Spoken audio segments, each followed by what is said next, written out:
Percy, I dare you to try it out, Leo snickered.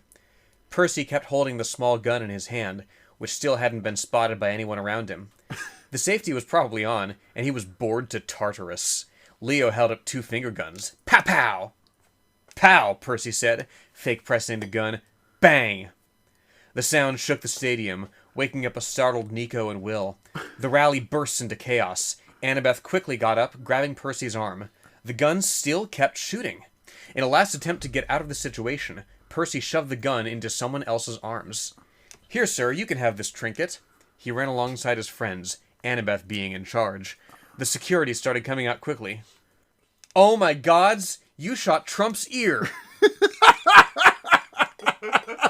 I fucking hate it when that happens. I hate it when you pull the trigger and then the gun turns out to be automatic and then you accidentally shoot a president in the ear. And then you just give it to some guy.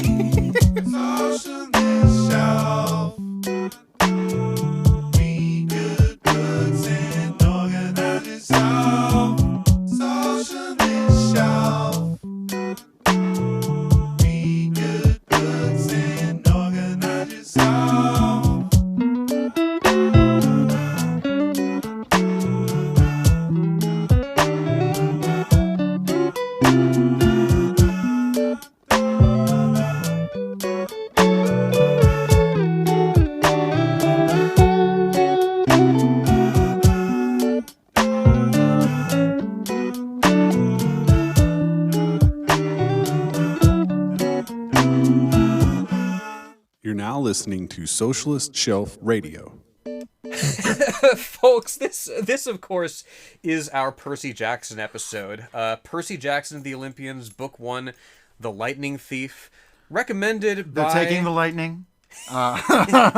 They've taken the thunderbolt of the gods. They've taken the helm of Hades, and frankly, they might take all the artifacts are disappearing. Where are they? I don't know. Nobody knows. No. They say it's in Tartarus. Folks, where's Tartarus? Who's in Tartarus? We know who it is. We know it's Kronos. Way down. We know it's Kronos. You know what Hades is? Tartarus is lower even than that. They want to blame Hades. It's not Hades. Hades didn't do it. Hades does enough work. He's hardworking. It's hardworking. Can we give it up for Hades?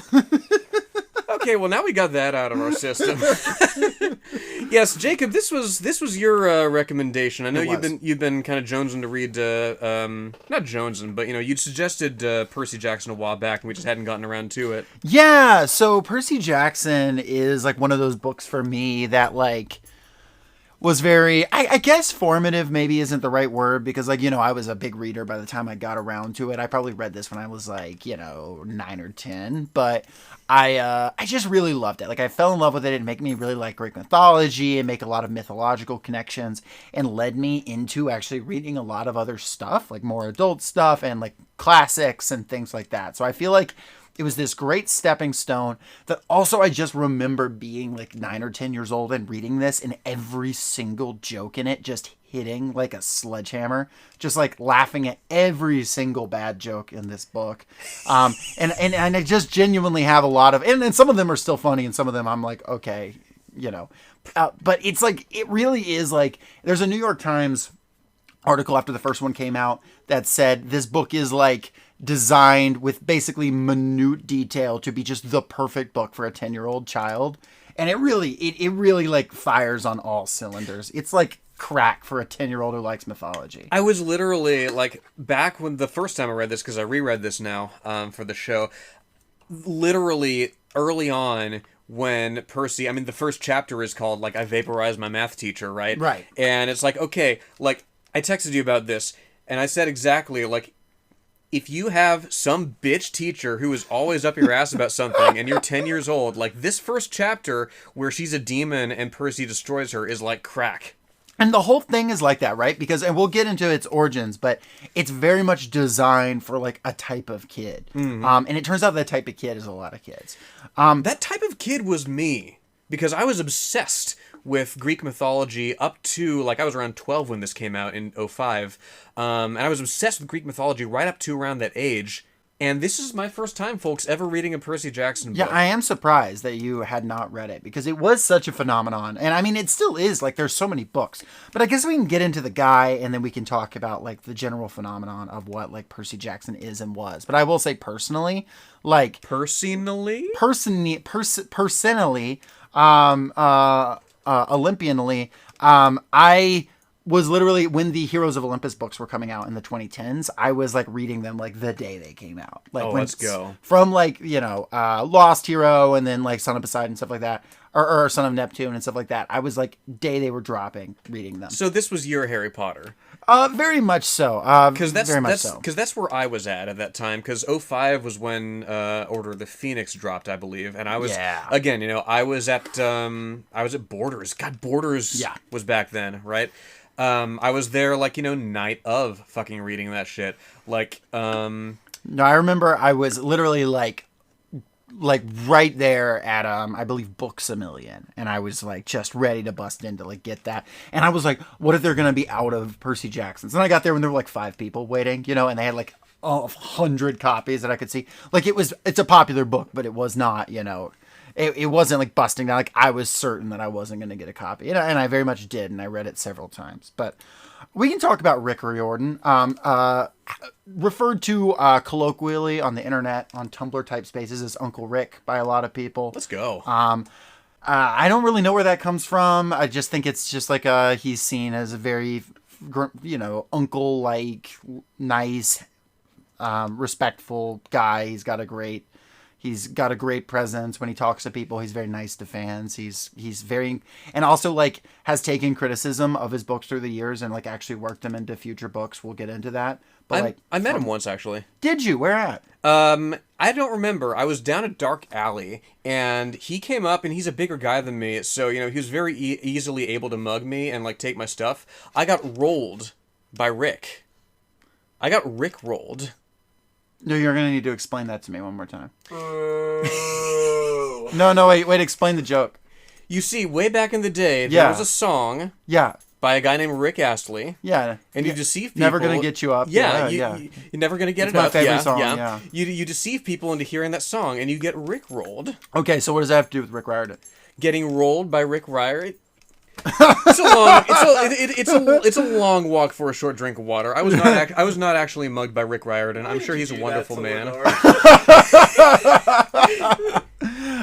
That's all staying in. Long walk for a short drink of water, which is what you need if you're the son of Poseidon to recover from being blindsided by Jacob. That's so true. Rick Riordan was born in 1964 in San Antonio, Texas.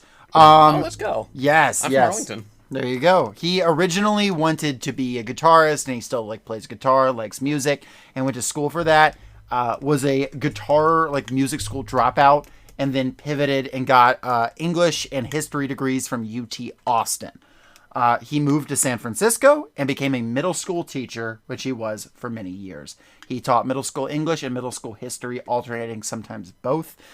That sounds like an adventure in and of itself, being a dual subject middle school teacher. Like taught at the same time? Like you're in a English class? No, that's but also he a would have history to class? hop between and teach both subjects, which sounds like a lot, when you're teaching. Now crack open your history textbook. You're going to conjugate these verbs in this paragraph about the Holy Roman Empire. So true. I mean, if it was Greek, then that might work. The Holy Greek Empire. The Holy Greek Empire. This is the alternate history shelf. He, at that time, started writing, and he published a novel, or a novel called Big Red Tequila in 1997. And this is part of his Trace Navarre series, which is a series about a detective who is a master of Tai Chi, medieval studies, and English. And it is a humorous series, but it is for adults. And it's kind of this series about this detective guy who is he's an academic, but he's a detective in his free time, and he's just randomly really good at Tai Chi. And it's a joke, but it does have serious elements in it. He said he was still, writing. He published these things, but they weren't super successful. He ended up writing 7 of those books though, up till through 2008. He was still releasing them, even though none of them really caught on. They did some okay back sales just from Percy Jackson fans, but he said he even had his students coming up to him and be like, did you write this book? And he would have to be no, because it says fuck in it. So Trace Navarre was his Cormoran strike. It's along those lines, yes. He conceives of Percy Jackson and the Olympians as a bedtime story for his son Haley. Now Haley is dyslexic and has ADHD. Is doing very poorly in a lot of subjects, but really likes mythology and is in that exact age range. It is that like type of kid that I was talking about. So he had already told him Greek and Roman myth as a bedtime story, and his kid Haley demanded more stories. So he just started like freeballing, and then he was like, "Wait a second, this could be something, right?" And he already taught English to middle schoolers, so he writes this book, Percy Jackson, that comes out of this. And in 2005, he gets signed, he publishes it, and it does quite well. It immediately like gets some attention, and after the second one, it really, really, really hits. He signs with Disney, what would be called Disney Hyperion, and quits his job, and they give him a contract. He is expected to write two books a year on his contract, which is a lot, but he did hold to it. Sorry, what were we saying? There is that kind of I don't want to say freeballing because that sounds weird, but like there's that freewheeling aspect to how the gods are presented in this, to the humor in this. There's some plot elements that kind of drift in and out. To move the plot along in sort of non-critical spots, and B, that are I don't want to say incongruous, but there's elements of this that I'm reading and I'm like, okay, yeah, and then he like moved on to the next bit when he was telling his kid this to go to bed. We'll get into that. Fun fact: Haley has since written some books of his own. So that's cool, including a short story set in the universe, the gods mythos universe, about a child of Hecate or Hecate, however you say it. Hecate? I don't know. How do you say it? It's a hard C. It's a hard C, but Hecate, goddess of magic, as a story about a half-blood with a shotgun, using like metal bullets with the shotgun. And that's like what's that. up. Yeah, it's pretty cool. So he does quite well. And 4 subsequent books come out before 2009. So Lightning Thief, Sea of Monsters, Titan's Curse, Battle of the Labyrinth, and The Last Olympian, back to back to back. And these things are doing just really well, and they're really popular, on these like internet forums and stuff like that for like, teens and stuff. While these kids are reading them, they're doing great in libraries. They're doing great at scholastic book fairs. Disney is really doing a good job of pumping them out. I'm seeing, and maybe this is anecdotal, but I'm seeing a lot of like scholastic book fair nostalgia on Blue Sky lately. I'm not sure where that comes from, but maybe it's just one of those things, you think back to. Happens like a couple of times a year, they send around the newspaper stock that like rubs off on your fingers, See, did not go to elementary school, so. Oh, that's right.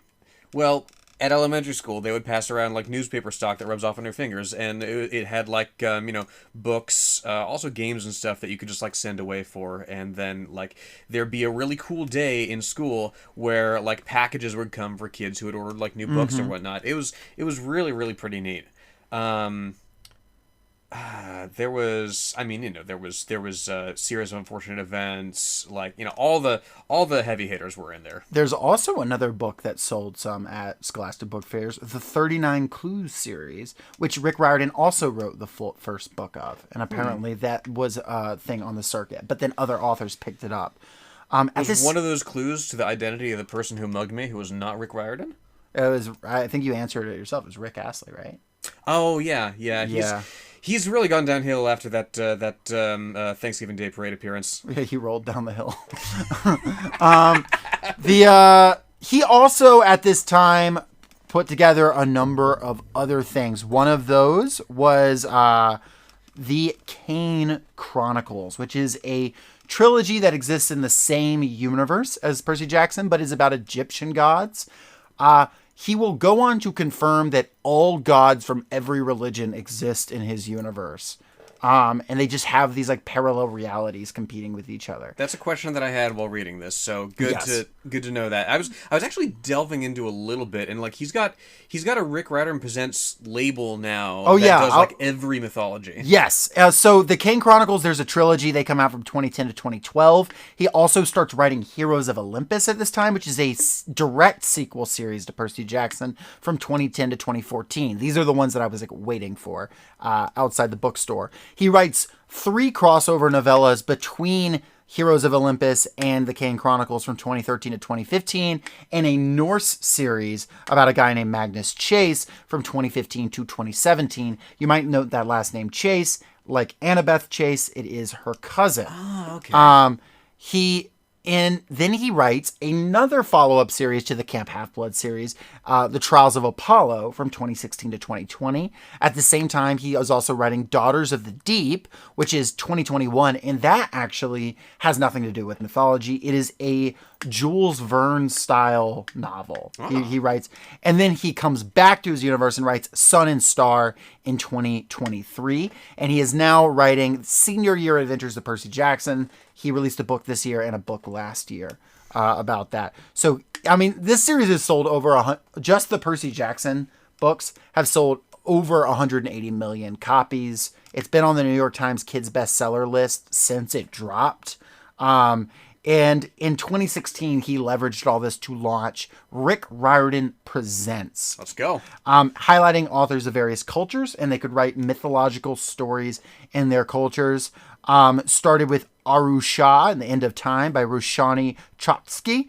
There have been 14 book series, 4 standalone novels, and an anthology that came out of this. You have Philippine mythology, Chinese, Ghanaian, Mexican, Cuban, Korean, and more. That's really neat. There's one duology that I forget the character's name, but it's like X character breaks the universe is the first book, and the second book is X character fixes the universe.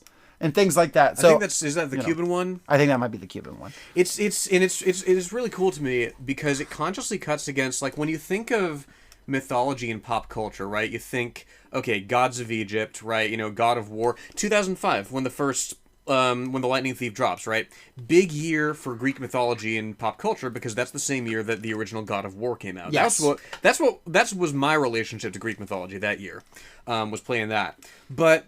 There's a trifecta, it seems, that's like, okay, Greek mythology, Egyptian mythology, Norse mythology are like the big 3. Troy came out in 2004, by the way. Too. Oh, did it? So also in the mind. Sorry, not to interrupt, but I just was checking that while you were talking. Oh yeah, no, that's your Swords and Sandals epic. There's been a bunch of those. There's like King Arthur, but like that's like those pretty much dominate the whole mythology scene. So it's nice to see like Riordan like consciously cutting against that, right? Well, he also communicates, like, because he has his website, he has a blog, I did some digging, right? He was getting for years questions of, well, you know, I'm Chinese, or I'm Ghanaian, or whatever background, saying, could you write some mythology about my culture? And that was, like, what he said was his inspiration, these letters from kids. Like, he was like, well, I'm not really the guy to write. He's like, not that it's wrong, but, like, he says, this is not a thing that I'm an expert in. I don't know a lot about. He's like, but there are people that are, and I now have this like platform, this Disney Hyperion platform to launch. And so this Rick Riordan Presents has allowed him to highlight all these different authors who have published so much stuff and continue to. So it's really cool. As a guy, he's a pretty generic liberal. He's good on the inclusivity stuff. He's actually like took criticism on his early work very well and was like, oh, I actually want to incorporate more stuff. He doesn't retcon characters to be gay. He just makes gay characters. You know, he... that one son of Hades is, right? Nico D'Angelo, yeah. And a lot of people... It was a whole thing. I remember when he was officially confirmed gay in like 2013 or something like that. In the book, by the way, not by the author saying, I always intended this character to be gay. Fuck you, J.K. Rowling. And people were like mad about it, even though like I, as like a queer person, have like known he was gay from the first book. I was like, yeah, no, that kid's gay. Like it was like pretty obvious if you read the books. He also plays Magic the Gathering. No way. In those books. So the gay in kid, the books, the gay kid. Wait, so what so does he play a lot of like black and white, like Orzhov? Well, I don't know the details of it. I just know he plays the in the universe equivalent of Magic the Gathering. Oh, okay. So not Magic, but like a version of, okay. Because I was about to say like Magic, queer kid, like there's a lot of overlap there. Like yes, but it is funny, and like you know, I don't know where he's getting all his inspiration from, but he definitely worked with like a lot of middle schoolers. He said he based a lot of characters off like students he had. That's really cool. But this kid is like all the time playing Magic the Gathering. Or like an in-universe equivalent. And so then every time he sees like a monster, he like knows it and knows how to defeat it. Because he knows the lore. And like a lot of times it's like not correct, but he like thinks he knows the lore. It's It's like, oh, this guy's totally weak to fire. I got this. Yeah, it's a cute little thing they got going on. He really does have an attention to, through the kids that he works with, through his son, of course. Like, he really does have an attention to how kids think about stuff, it seems to me. Yep. And even in his more recent books, he's had gender fluid characters. He's had, characters of various abilities and disabilities. And he's also been like really good. He's just like, he's done a great job on like the inclusivity stuff. Now, I'm not going to act like he's a radical. I did find, so he had a blog post he made about Israel-Palestine, right? That I couldn't find. He took it down. When was this? Right after October 7th, right? Okay. And it was, so the only thing I could find on the blog post, because I was curious what he said, was another blog post ripping him for the blog post. And it was a Zionist who made the blog post ripping him for the blog post. And he was saying Rick Riordan, I remember saying, Rick Riordan says he feels for the Palestinian people. Doesn't he know no Palestinian has ever read his book? You'd get beheaded in Palestine for reading Percy Jackson. I was about to say, like, if it's a Zionist critiquing him, like, it could be anything, right? It could be him, like, full-throatedly supporting, like, the resistance, or it could be him saying, well, Israel has a right to defend itself, but, they should do so, like, with... The only direct quotes from it I could find were him saying no violence justifies genocide. Yep. And so I don't know what his personal feelings are on like resistance and stuff, but I'm like, he gives the impression of a guy whose heart is consistently in the right place. Yeah. And I have seen him do stuff like he's put out fundraising links for people in Gaza, and like he's so like, it is funny. Like there was like this weird like backlash against him after that, but like, he seems like an all-around decent guy, even if he's not like some communist, like radical or whatever. And, he's only 60 years old, so there's time. We can win him over. 85-year-old Rick Riordan saying, I completely repent from mugging Lenore in an alley one day. I'm a communist now. And I'm the specific type of communist that Lenore is. Oh, dear. Oh, dear. So that's the... Jokes. That's the general Rick Riordan thing. He has a very pleasant online presence. And the last thing I'll say is the Percy Jackson movies, dog shit, famously so. But the TV show that just came out is generally well reviewed, and Rick Riordan did work very closely on that TV show. Good. And I thought it was pretty good. It's a modern adaptation of it, so it like changes some things, but I had a good time with it, and I'm looking Lance forward. Reddick plays Zeus, apparently. Rest in peace. Lin-Manuel Miranda does play Hermes, and it is just like you'd think. He's like, I'm Hermes, bro! But he doesn't spend a lot of time on screen. Not that, if I was Luke, and my father was Lin-Manuel Miranda, I would betray the gods as well. I'm Hermes. I'm a god from Olympus. If Sonic were inflated, I would call him Blimpus. Where did Sonic come from? I don't know. I just think of Sonic when I think of inflation now. I'm sorry. Inflation has gotten so bad, they're saying it's becoming so fast, it's going to sonic speed. Google Sonic inflation to learn more. In fact, it's grown 34 fold since the last time the inflation index was measured. Now, this is a very significant landmark. You need to Google Sonic inflation rule 34. It's highly educational. I hear that Ken Penders had some like really like gnarly, really violent stories about the Echidna, like with their wars and whatnot. Knuckles gets stabbed 3 times at one point. Google Knuckles triple penetration. I did not mean to derail the episode. I'm so sorry. You're fine. You didn't derail it. Lenore's the one who said Blimpus.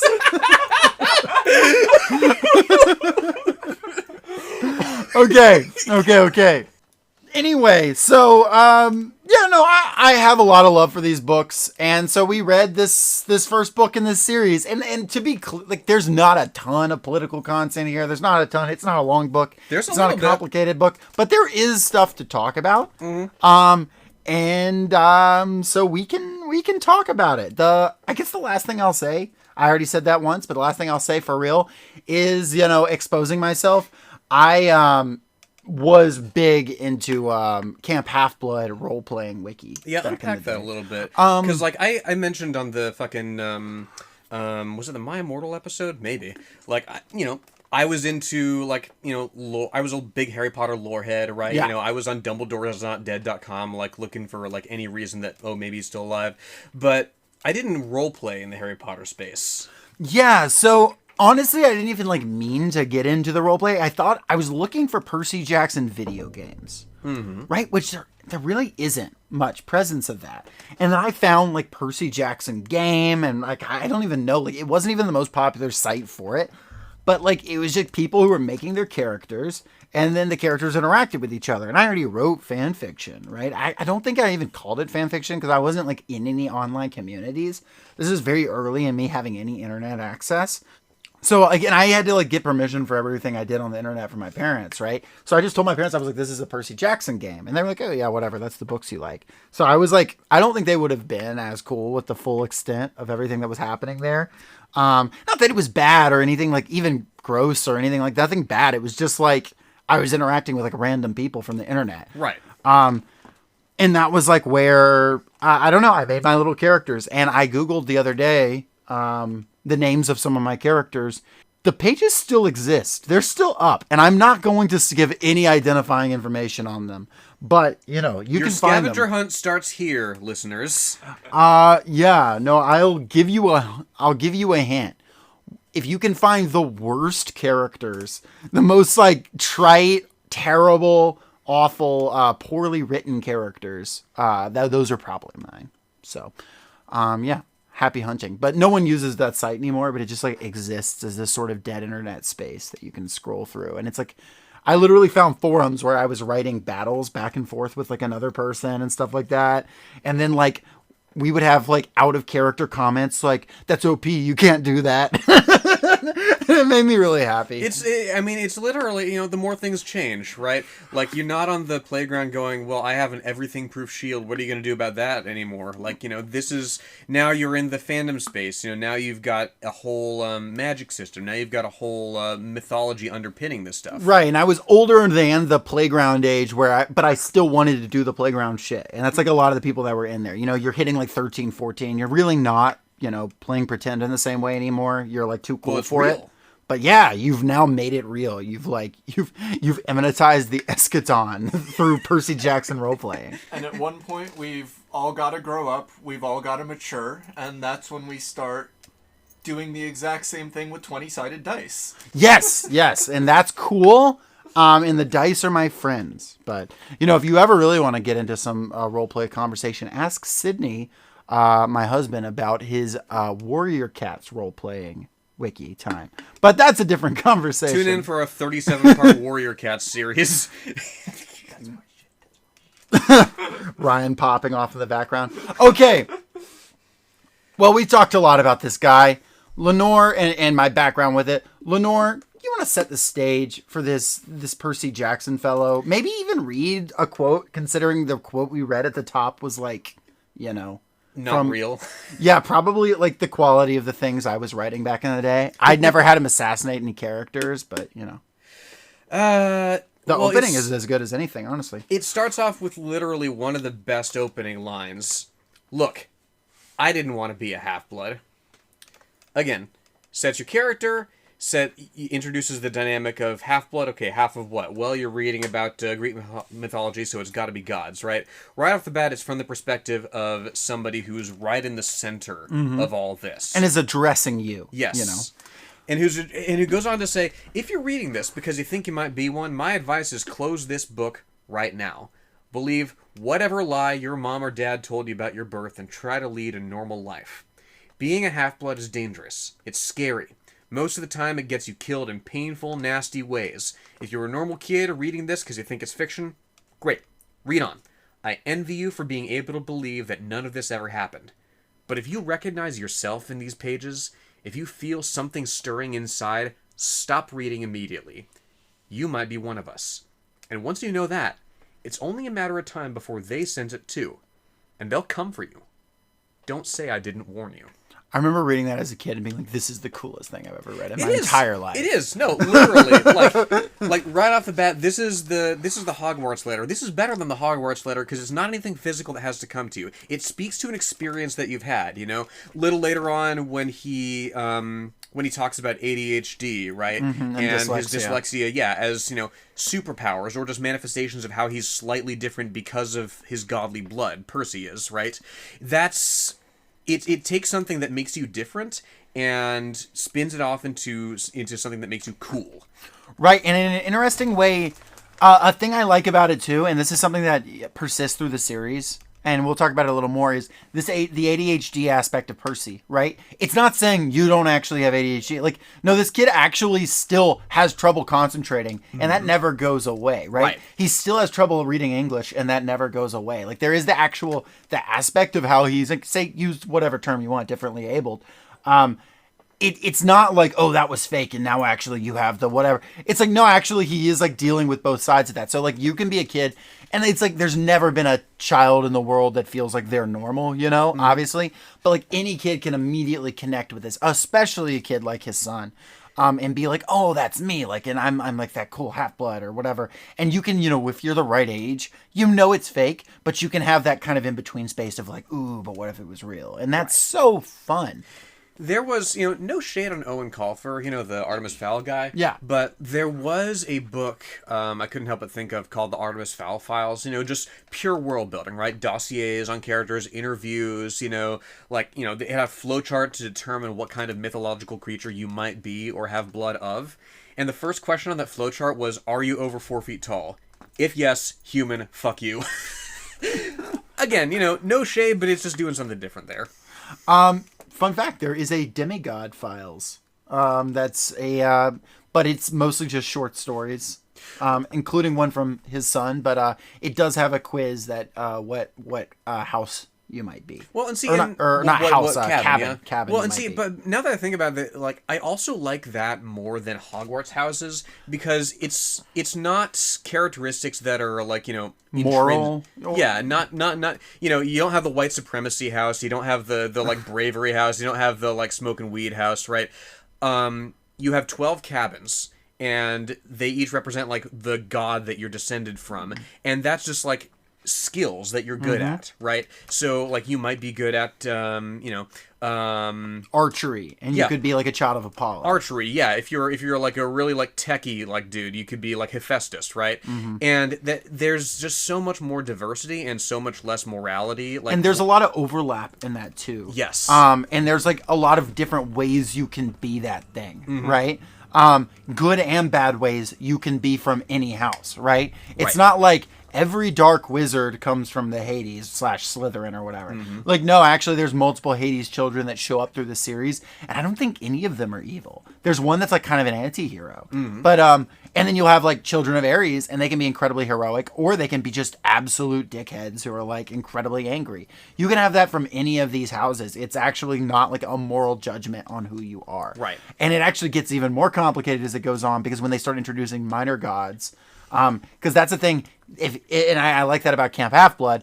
At first, it's just the 12 cabins for the 12 gods, 12 major gods. But it turns out there's actually hundreds of minor gods, and all those kids just have to sleep in Hermes' cabin.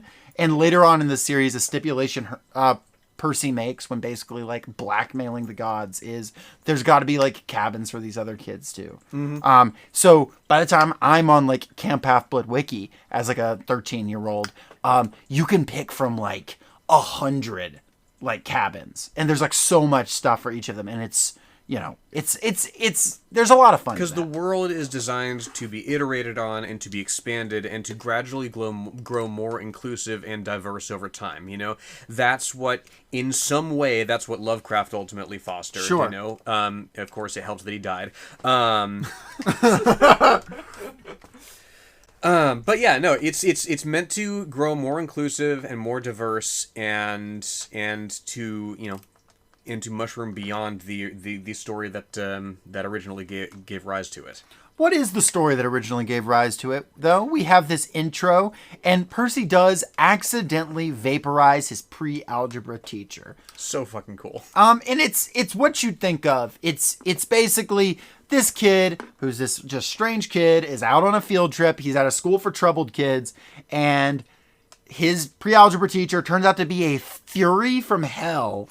And his cool teacher that he likes throws him a pin that turns into a sword, and he fucking just cuts her in half. The pen is literally a sword. Mm-hmm. It's not mightier than a sword. It just is a fucking sword. And he also has a friend named Grover, who is a nervous little guy who turns out to be a satyr protector. So I literally had a substitute teacher named Mrs. Dodds. There you go. Growing up here in Georgia. It says Mrs. Dodds is a little math teacher from Georgia. Literally, yeah. No, that blew my fucking mind. And I don't Did she always wear a black leather jacket, even though she was 50 years old? No, she was older than 50, and she didn't wear a leather jacket, and she wasn't particularly evil like this Mrs. Dodds is, but, like, it's kind of, even at 31, like, this is something that kind of, like, speaks to my experience. Neither here nor there. But you have a lot of, like, humor thrown in here, too. Like, there's just tons of jokes. Like, right at the very top, he's talking about how, like, field trips are bad for him. He says, bad things happen to me in field trips. Like in my 5th grade school, we went to the Saratoga battlefield. I had this accident with a Revolutionary War cannon. I wasn't aiming for the school bus, but of course I got expelled anyway. And before that at 4th grade, when we took a behind-the-scenes tour of Marine World Shark Pool, I sort of hit the wrong lever on the catwalk, and our class took an unplanned swim. And the time before that, ... You know, so you also have this, like, background. And it's, again, like, you know, as an adult reading this, some of this can be like hardy har. But like as a child, these were the funniest jokes I'd ever read in my life. Like this was so funny. That's the thing. Like it hits so hard if you're a kid. And you know, as an adult, you're reading this, like there is a level of mayhem. There is a level of you know, casual explosions that are a little hard to really just like gloss over. There's a cartoon logic. Yeah. Almost. To yes. This book. Mm-hmm. Yes. Like, but it's not this necessarily kid accidentally set off a Revolutionary War cannon and into a school exploded a bus. Yeah. No, this kid rules. This is the coolest kid. And he can do that and it's not his fault. Yeah. But, and yeah, so you have this initial experience, which, kind of sets the stage of like, okay, so you know there's like some weird mystical shit going on. And it leads into, and suddenly no one knows Mrs. Dodds existed. That blew my mind. Yeah. That blew my mind, right? Because, like, you expect it to have consequences, and it doesn't, right? And that's the thing, like, there's this mist that obscures the monsters, the gods, like, all aspects of the mythological realm from, you know, civilians, let's say. And, yeah, literally, my note is just a flat, what? When, she said, I hope Mrs. Care whipped your butt. I said, who? Our teacher. Duh, because now there's no longer a Mrs. Care. No, there's no longer a Mrs. Dodge. There's a Mrs. Care. It immediately plunges you into there is something bigger at play here, and you genuinely do not know the rules. Mm-hmm. And it's extra mysterious because his friend Grover, who's his one real friend, he says every time he says it, Grover, like, hesitates. And he knows there's something up with Grover. That's the thing. Like, there's a lot of people, like, hesitating, like, saying half a sentence and then stopping. Like, somebody will drop something important and then trail off or cut himself off. And that's how you know that, like, okay, there's something up. Like, nobody here can keep a secret very well. Mm-hmm. Oh, no, like, even the, you know, teacher, Mr. Brunner, who turns out to be, like, Charon, the great hero. Chiron, the great hero. There is the joke later on when they meat Charon the and Chiron, yeah. And they're like, oh, you're Chiron? And he's like, I hate when people mix us up. Not my fault. Didn't write it. This is all, like, floating around, and they know he's going to get it. And there's something weird, like, there's freak storms happening, and there's bad vibes. So, like, the tension is, like, building actively. And I actually really like before the adventure really kicks off, the, like, time with his mom that's spent, because his mom is not in this for very long, but she's, like, super important to this. And she's awesome. Sally Jackson. So let me read this real quick, because he goes home to his mom, because this is a boarding school. And it says, a word about my mother before you meet her. Her name is Sally Jackson, and she's the best person in the world, which just proves my theory that the best people have the rottenest luck. Her own parents died in a plane crash when she was 5, and she was raised by an uncle who didn't care much about her. She wanted to be a novelist, so she spent high school working to save enough money for a college with a good creative writing program. Then her uncle got cancer, and she had to quit school her senior year to take care of him. After he died, she was left with no money, no family, no diploma. The only good break she ever got was meeting my dad. I don't have any memories of him, just this sort of warm glow. Maybe the barest trace of his smile. My mom doesn't like to talk about him because it makes her sad. She has no pictures. See, they weren't married. She told me he was rich and important and their relationship was a secret. Then one day he set sail across the Atlantic on some important journey, and he never came back. Lost at sea, my mom told me. Not dead. Lost at sea. And now she's married to this, like, absolute loser, Gabe. Fuck you, Gabe. You're not my real dad. Gabe Ugliano. Gabe Ugliano. Hey, I'm Gabe Ugliano. I'm eating pizza. I smell terrible over here. Is this anything? He's literally the worst. Yeah. Like, he is just a schlubby, like, asshole who, like, just spends all of his days playing poker with his buddies, ordering the mom around, slapping her around, as we find out later. Yeah. Like... No, the first thing he says is, so you're home? He says, where's my mom? And he says, working. Got any cash? To his, like, stepson. His 12-year-old stepson hitting him up for hasn't cash. Seen him in 6 months. And he's mathed this out too. He's like, well, you probably paid the taxi driver with the 20. You got like what, $6 or $7 bucks for the trip. He's put a lot of thought into being an asshole. And I like his friend Eddie. He says to his friend Eddie, he says, somebody expects to live under this roof. He ought to carry his own weight. Am I right, Eddie? And then Eddie's like, come on, Gabe. The kid just got it. Like, even his shithead friend is like, chill, dude. Yeah, justice for Eddie, you know, who pushes back against, is the only one to push back against Gabe in that group. Mm-hmm. But in Gabe's smell, it's worth noting, was almost worse than the nightmares about Mrs. Dodds. And that's actually important. That is important, and that's interesting to me because, like, this is the gloss on Percy and his mom living with Smelly Gabe, as he's called in the text. This is the gloss on that is missing from Harry Potter living with the Dursleys, right? There's no reason that Harry Potter has to live with the Dursleys if he's got, you know, no shortage of resources and allies in the wizarding world to protect him, right? Gabe smells so human, Grover says, that, like... No monster can find Percy. Yeah, no monster can... But that's interesting, because then what is humanity, right? Right. Is humanity being, you know, a schlubby poker player? Like, or is it just being, like, so mundane that you literally can't see myth, and you are thus imperceptible? Regardless of what it is, he is this guy that is just, like, able to be the shield for Percy. And so it's another moment of, like, Sally Jackson just being the hero of the story. Yeah. Repeatedly. And so, like, her as this figure that Percy is trying to save later on, it impacts this greater weight. So his mother takes him, who's very sweet, Sally Jackson, takes him out to the cabin on the beach. They're going to have a nice time. But then Grover shows up with cloven hooves and is like, we're getting chased by the fucking Minotaur. The Minotaur with, like, and this is a point where I'm noting, like, there's an underlying undercurrent of, like, bathos here, right? Because the Minotaur is described as wearing bright white Fruit of the Looms at one point. Yes. Yeah, it's like, I don't think it necessarily does violence to the danger of the setting because he's still the fucking Minotaur, but, like, it's distinctive, you know. Mm-hmm. It's a certain humor that you find kind of charming that doesn't really it stands out, but it's not really distracting. Yes. It's again, it's one of those things that feels like something you might throw in to make your kid giggle. Definitely. But then it gets, like, you know, intense because the Minotaur comes down and charges at them. The monster charges his mom. She tries to sidestep, as she told me to do, but the monster had learned his lesson. His hand shot out and grabbed her by the neck as she tried to get away. He lifted her as she struggled, kicking and pummeling the air. Mom! She caught my eyes, managed to choke out one last word. Go!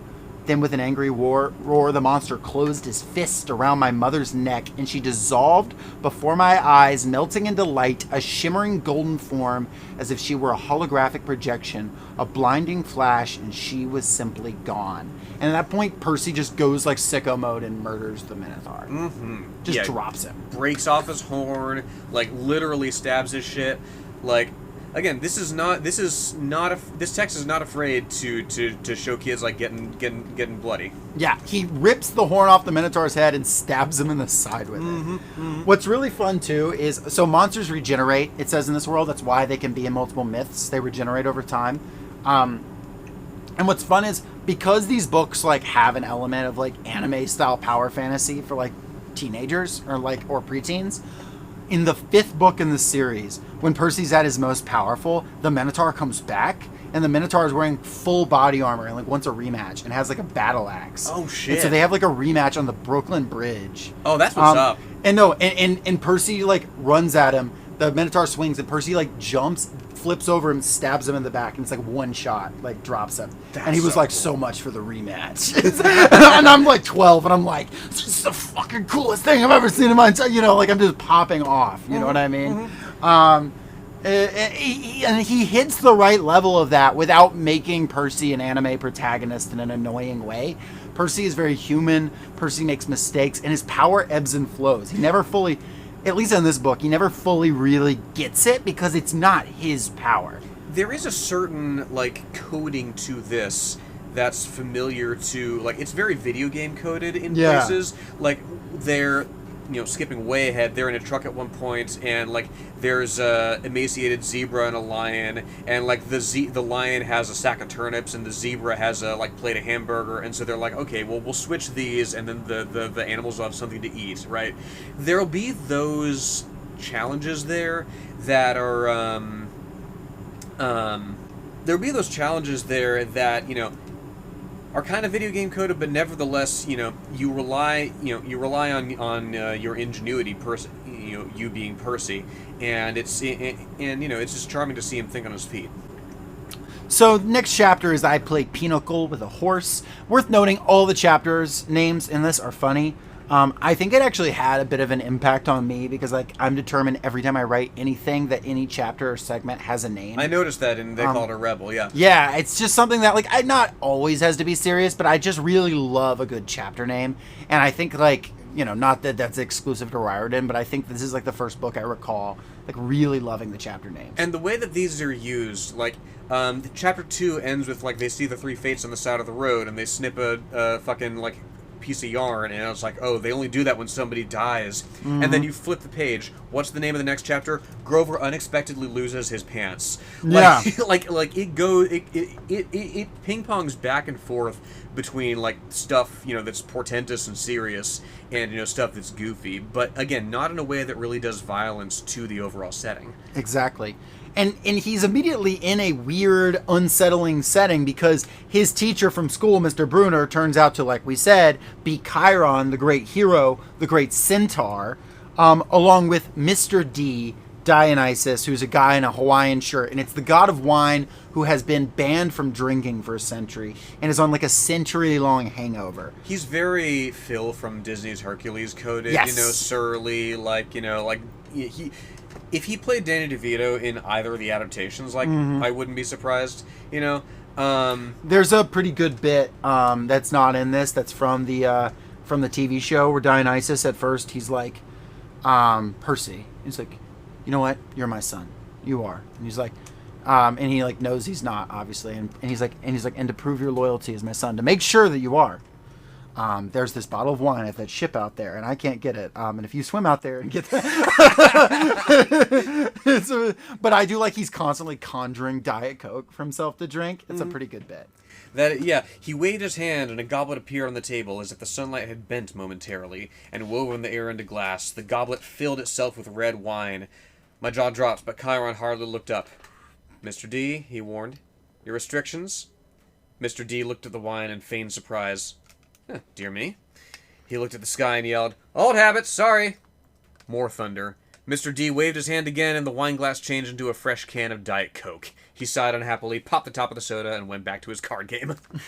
Even then, though, you're like, oh, that's cool. Like, it's a cool little power that they've got, Well, legit. And it's the sort of thing that you would do with that kind of power, Like, if I had the power to, summon things out of thin air, I wouldn't say anything, but there'd be signs. And I like that, like, this is, like, where you get, if anywhere, like, the crash course on the world. And, like, the horse is actively playing Pinochle. And he was like, and he says, is there an orientation film? And he says, no. Well, Percy, your friend Grover is a satyr. He pointed at the shoe and the horn in the shoebox. That you have killed the Minotaur. No small feat either, lad. What you may not know is that great powers are at work in your life.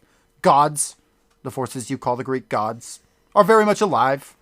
And he says, I stared at the others around the table. I waited for somebody to yell, "Not!" But all I got was Mr. D yelling, "Oh, a royal marriage! Trick, trick!" He cackled as he tallied his points. "Mr. D," Grover asked timidly, "if you're not going to eat it, could I have your Diet Coke can?" Yeah, we get that, Grover doing the, Billy Goat's Gruff thing where he can eat literally anything. And we also get God exists, like Yes. capital G God. And, Dionysus says, I think that's the only reference to... Or Chiron says. Chiron Because says? Yeah, Percy yeah. says, "You're telling me there's a God?" And well now, Chiron said, "God, capital G, God. That's a different matter altogether. We shan't deal with the metaphysical. Metaphysical? But we were just talking about gods, plural, as in great beings that control the forces of nature and human endeavors. The immortal gods of Olympus. That's a smaller matter." And then they never come back to it. Ever. Actually, it's funny. If you there is like literally a blog post of like Rick Riordan defending attacks from evangelicals on his book, saying, "I put this in specifically because that, and also because I am personally a Christian, and I like felt like I needed to do that." Because he said he also did that with like his kids. Like he was like, "Just so you know, we go to church and we're not praying to Zeus. I don't want to get anything crossed here." So like he had to throw that in there. Now, you're not going to please people that are going to be mad, try and be mad, Right. But it is an interesting like kind of thing he wants to throw out at the top there, and I do appreciate that. I do like just referencing Riordan's Christianity, an interaction on Twitter he liked where someone was being extremely transphobic about a character in his books. And that person says, and then Riordan said, "I'm going to block you." And then this person responded, "My religion says I can't interact with like trans people." Or my Christianity says, and Riordan said, "My Christianity says I can't interact with people like you, so my bad." Fuck yeah. And he like blocked him. We stand. We Yeah. stand a king. So, it's pretty funny, but that's his kind of background there. But then it turns out, Chiron has been teaching Percy all these Greek gods in their Latin class, and they're all real. They exist. And here's the one kind of odd thing. They follow the West. The heart of the gods move with the heart of the West, Chiron says. Yeah. Come now, Percy, what you call Western civilization, do you think it's just an abstract concept? No, it's a living force, a collective consciousness that has burned bright for thousands of years. The gods are part of it. And so he goes on and he says, look at there's all kinds of Greek, columns, right? Symbols, the eagle of Zeus, right? The statue of Prometheus in Rockefeller Center, right? You think this turned anyone into like a conspiracy theorist? I feel like children. I feel like if you're a conspiracy theorist, like you're much more concerned with, the all-seeing eye on the currency, right? Mm-hmm. If anybody is like a conspiracy theorist who's like delving through like Percy Jackson books, like children's books. Oh, I'm thinking like a child, like this is where it began. They were like, it's all connected. I mean, I used to be like really into conspiracy theories. Like, sure. Like literally when I was about that age, like reading about that shit, I was just fascinated. If anything, it's more possible this led to like someone becoming like a return statue guy. Oh. But hopefully not when you interact with the gods from this book. Imagine like a cabal of... That's not a good word for this. Like, just a group of return people who are, like, obsessed with Percy Jackson. There have to be those. Return with, like, the V. Yeah. Fucking, yeah. But, yeah, that's what stood out to me here, and I discussed this with you earlier, right, Jacob, that, like, it's weird that, like, Western civilization is such a big theme in this book, and the gods move with Western civilization to effectively the strongest empire, right? Right, and they were in Greece, and now it's in the United States. Yeah, they spent a few centuries in Britain. Right, they specifically say. It was in Rome, yeah, all over the place. Yeah, and it's said a couple of times. Well, like there's going to be a war sparked between the big three, right? Hades, Zeus, Poseidon, and we risk like losing all of Western civilization. And I'm like, okay, well, like there's a little more going on with the world than that. Yes, though, I mean, I don't know if my assumption is that Riordan at this point had not fully developed his like world concept because he did not know how big a thing this was going to be. But this did leave open the ability for like, oh no, different civilizations have their mythologies that are reigning in the place that they're at. That is true. Whether or not he was doing this consciously here, I would say probably not, just given when this was written. But then again, the way that's framed, Western civilization will fall and not the whole world will be destroyed, almost makes it sound like he did have like a slight like knowledge of that. Though, like, it's funny in the Kane Chronicles, they do a similar thing with the like statuary or whatever. And they're like, people like to, they like self-consciously reference this. And they're like, people like to be like, oh, there's so much Greek stuff in Western civilization. They're like, but you can't go anywhere without an obelisk. I always thought that was funny. And I do like that. Like there is, you're right, Jacob. There is a little bit of that possibility threaded through this book. When they go to Hades, like the realm of the dead, late in the book, and there's like a crooked preacher there, and they're like, who knows what he's seeing? Exactly. Because again, another big theme in this book is that mortals see what they believe what mortals see what they believe they must see. Yes. But all that to say, Percy is getting now integrated into Camp Halfblood. And Camp Halfblood is like in a similar way to like for a lot of kids, like what Hogwarts was to them was like Camp Halfblood for me is very like you have archery, you have sword fighting, you have capture the flag where the different houses, like cabins of students are like making teams to do like live combat capture the flag with magic weapons. And again, if you're having trouble in school and like you're like, man, when are we going to use algebra? When are we going to do this, that, the other? Here's a place where like physical skills, like smithing, right? Stuff that seems like you could make a career out of. Pegasus riding. Yeah, like, yeah, like actual physical labor, and sport is, emphasized in a way that, maybe you're interested in that and not in anything like academic. And here's a space where you can work on and develop that, I can see how that can be really attractive to a kid.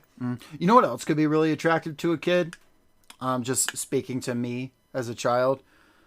A guy who was a little older than the rest came forward. Now, campers, that's what we're here for. Welcome, Percy. You can have that spot on the floor right there. Is Luke your I can fix him character? It was. The guy was about 19, and he looked pretty cool. He was tall and muscular with short cropped sandy hair and a friendly smile.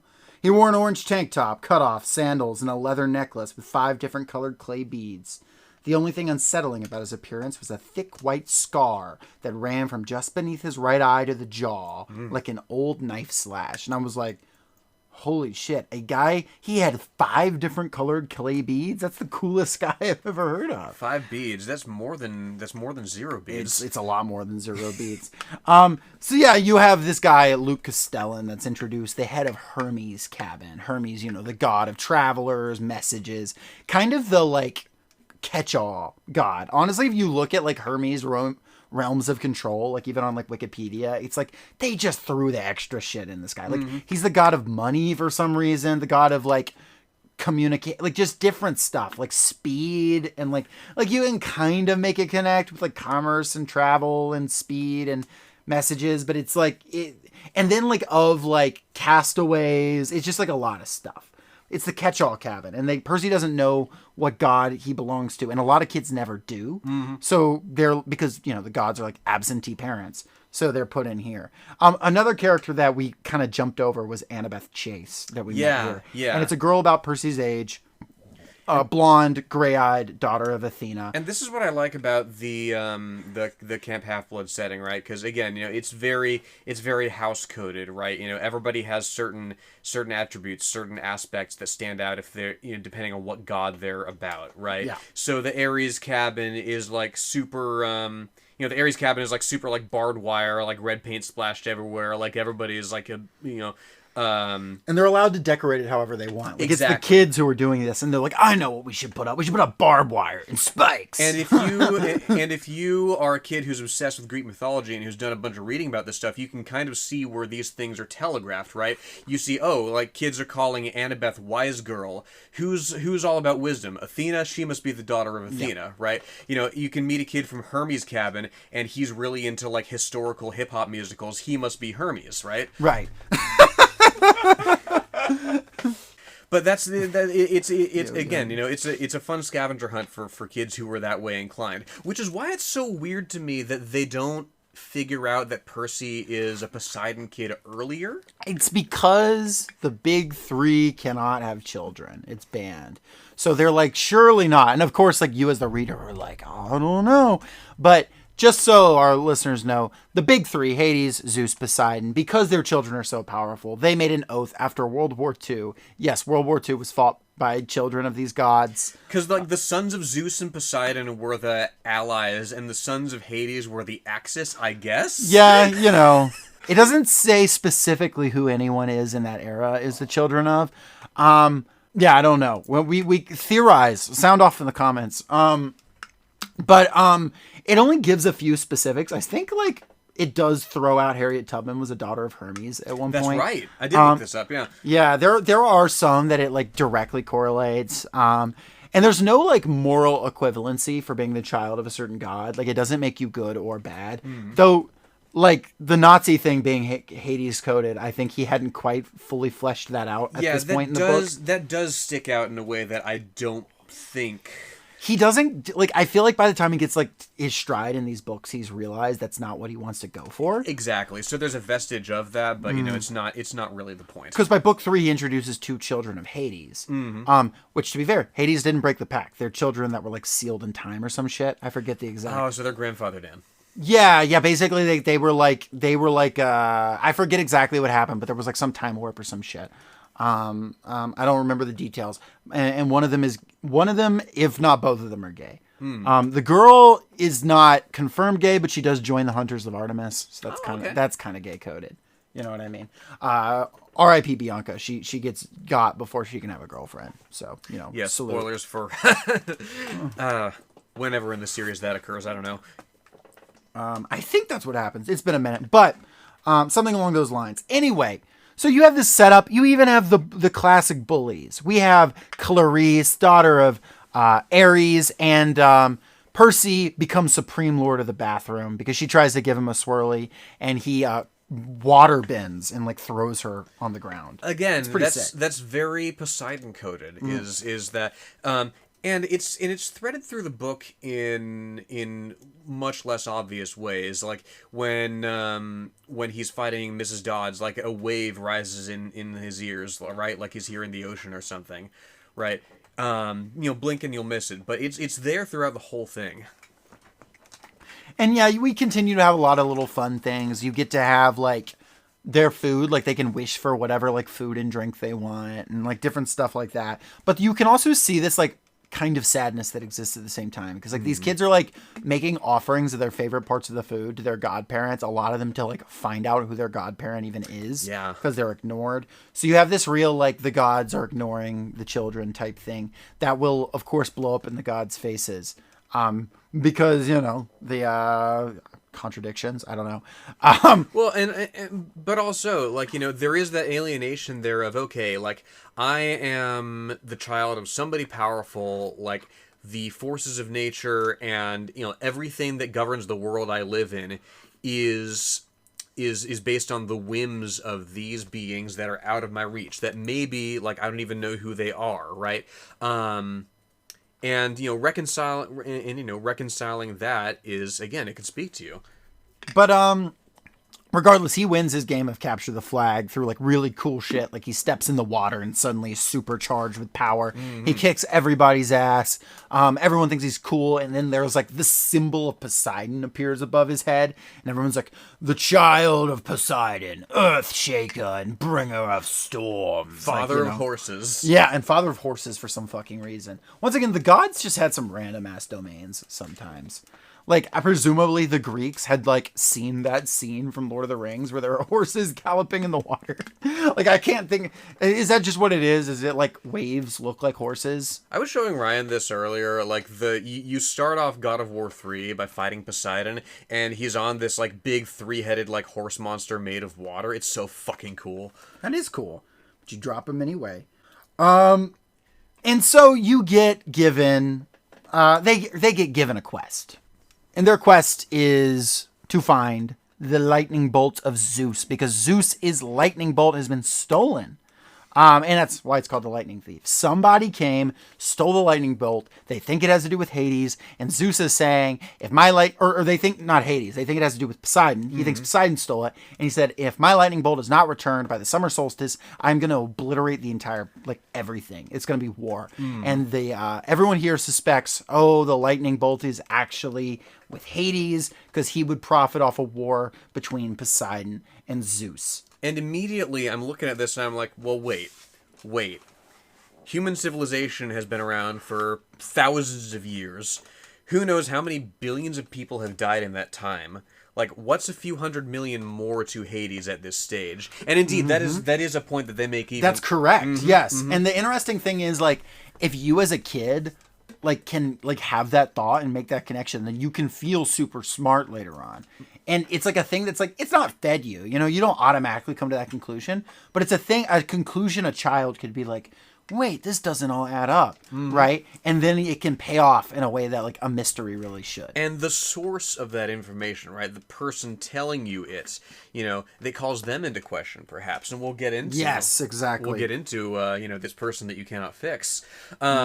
Speaking of people that can't be fixed, they go to the Oracle of Delphi. Percy does. Yes. To just get a clue about what to do on this quest. Which is just a mummy upstairs. Yeah, a mummy in I got the note here. Not the wrapped in cloth kind, but a human female body shriveled to a husk. She wore a tie-dyed sundress, lots of beaded necklaces, and a headband over long black hair.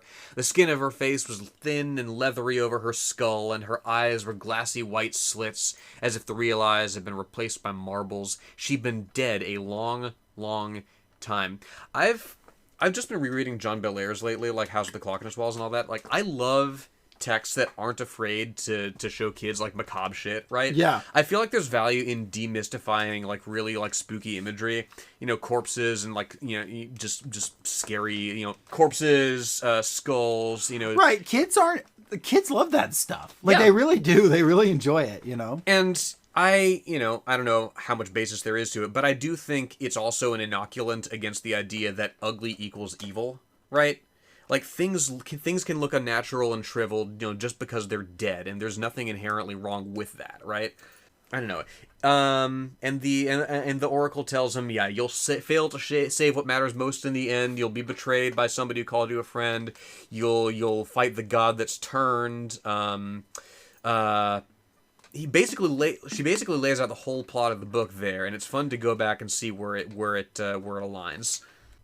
I'm a big fan of the part 2 where the Oracle of Delphi was conjured right as this rapper, and he was wearing old colonial clothes, and he said, "You shall go west and face the god who has turned. You will find what is stolen and see it safely returned. You'll be betrayed by the one who calls you a friend, and you shall face to find what matters most in the end." I'm from Delphi. My name is the Oracle. You best listen to me because I'm about to get rhetorical. I'm seeing that our subscriber count fell to 0, which is crazy. This isn't even out yet. I mean, that's the power of Hermes. That's the power he communicated it so fast. The text says multiple times, names are very powerful. Lyrics even more so. Lyrical, spiritual. There's a lot of internal rhyme in Miranda. I see. So, to sum up the quest, you literally have... So Percy says, "So let me get this straight," I said. "I'm supposed to go to the underworld and confront the Lord of the Dead." "Check," Chiron said. "Find the most powerful weapon in the universe." "Check. And get it back to Olympus before the summer solstice, in 10 days. "That's about right." I look at Grover, who gulps down an ace of hearts, which is literal. I love his just goat stuff. And Grover's all scared. And he's like, "Did I mention Maine is very nice at this time of year? Do you think the underworld might be in Maine?" But no, the underworld is in Los Angeles. And this is treated as the most obvious thing in the world. Yeah, they're like, "Of course the underworld's in Los Angeles. What are you talking about?" Because Hollywood is run by evil people. It's true. And you can't get on a plane because Zeus is mad at you. So what is... The sky is his domain. I do love how these things are explained, right? This is kind of the early days, to my mind, and maybe there's stuff even earlier than that, of, well, now we have cell phones, right? So we have to explain, like, why we can't have this instant communication. And it said at one point in the book, yeah, if, demigods can't use cell phones because monsters will just immediately know where you are. Yeah, monsters run the internet, which honestly makes a lot of sense. Oh, yeah. Yeah, no, like, it's full of trolls. They do have... in the sequel series, there are zones where they can use the internet, where they're safe. And there's like, I forget exactly the details, but there's like, I feel like there's like a bit about them like rapidly posting while they have like access or something like that. Never stop posting. Yeah, it's that kind of thing. It's like the Roman city or some shit like that. I forget all the details. I remember there's some funny stuff. TheRomanCity.com. The Roman city. So to go across Camp Jupiter. The country, like, I looked this up, and it's not unreasonable bus fare across country for 2005. They get a loan of $100 from the camp. That's so funny to me. The camp is like, we got you. $100. You have to pay this back. A loan. Yeah, it specifies it's a loan. Yeah. It is the same, like, say what you will, favorably comparing this to Harry Potter. The way the adults treat the children in this is exactly the same. They're like, the universe is on the line. You can have 3 people. That's the rule. You can bring one person with you. One of them has to be your little goat asshole friend who can't fight. And then this other 12-year-old who volunteered. Y'all can go across the country. Here's $100, and you do owe this back to us. Yeah, like you have 10 days. The world rests upon your shoulders, and by the way, like, we're gonna forward your bill to collections. But here's the thing: since we're operating in this world, that it isn't like a hard fantasy universe, right? Mm-hmm. This is a tale. You can feel this. You can feel him come. Not that he didn't make changes while he was writing it, but you can almost feel a dad. He's like, well, why don't they fly across the country? He's like, well, Zeus. Zeus would have struck him down. And. They don't have cell phones because, like the monsters. So, on the subject of fantasy, we're in the 5th age. Not the 5th season, but the 5th age in right now in Percy Jackson world, right? The age of Western civilization, correct, according to the text. The Time of the Titans was the 4th age. Yes. So, does Lord of the Rings end where the Time of the Titans begins? Because there's 3 ages. I can't remember any of the characters' names from Attack on Titan. I was going to make a dumb joke. Eren, Yeager, Zoe Hanji. It doesn't matter. Potato Girl? Sasha, yes. I've lost the plot on that one. I was going to do something about Titans. That's not anything. The time of the Attack on Titan. The time of the Attack on Titan. All I know is, if Rick Riordan's writing it, all the mythologies can blend and be true. That's true. I'm going to pitch Rick Riordan a Rick Riordan Presents about, like, Lord of the Rings mythology being legit. And just, it's not legal yet, but give us 15 years and it's going to be public domain unless public domain works differently in the UK, and it very well might. But, I won't check it because this is America, damn it. And I'm going to do what I want. Download this episode while you can. Keep circulating the tapes, because this was recorded before the Tolkien estate sent assassins after us. That's true. The Black Riders came for me. They came. I did come up with, as a kid, an idea for a modern-day Lord of the Rings story. And it included Black Riders who were, like, in full, like, tactical gear. Like, black tactical gear with, like, a Eye of Sauron painted on the helmet. That is much. That is. Yeah. It does. I thought. Yes. That is much cooler than, like, one of the longest fan fiction works out there is, like, a reverse isekai of Lord of the Rings, where, like, you get Lord of the Rings characters coming to our world, and it's written by... That's the collaborative one, right? Maybe. I don't know. It's very, very long, and it's written by a resist lib in Sick. The age of, like, Trump. So you literally have elves eventually calling Trump the Cheeto. Like, that single-handedly killed any interest I might have had in reading it. He is the one known as the Cheeto. There's a goddamn Cheeto in the White House, but in Quenya. God. Elbereth. All of this to say, they're getting on a bus, and they're going to Los Angeles. Viva Los Angeles. Yes, and it gets derailed very quickly, because then He ruins a perfectly good bus, as Chapter 10 is titled. A bus that plows through several cars. Again, So cool.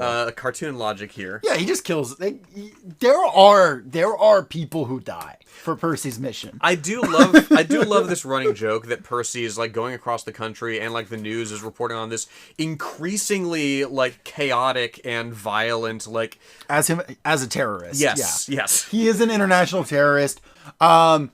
No, yeah, they treat Percy as like an international terrorist, and it's this increasingly escalating thing. Once again, it feels very like Looney Tunes, very over the top. On the subject of Looney Tunes, like the most incredible bit in this to me, incredible in the sense of unbelievable, is like so they meet Medusa, right? And it's him and Grover and Annabeth, yeah. Right, and they fight Medusa and they win. Okay, cool.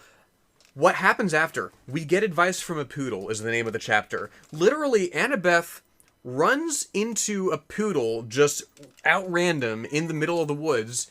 No, Grover finds her. Grover, yeah, he can talk to animals. Yeah, Grover explained that he'd come across Gladiola, the poodle, in the woods, and they'd struck up a conversation. The poodle had run away from a rich local family who'd posted a $200 reward for his return.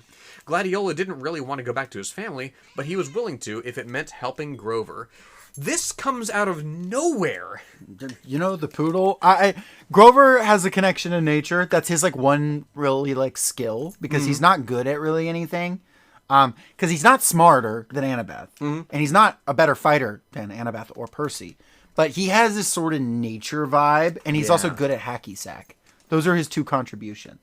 He also has this like really sad moment where he recognizes his uncle Ferdinand got turned into stone by Medusa, and they're just like, Grover, that sucks. Let's keep going. And he's never mentioned again. All of satyr culture is incredibly depressing in that way, right? Because for 2,000 years, they've been searching for their like patron deity Pan.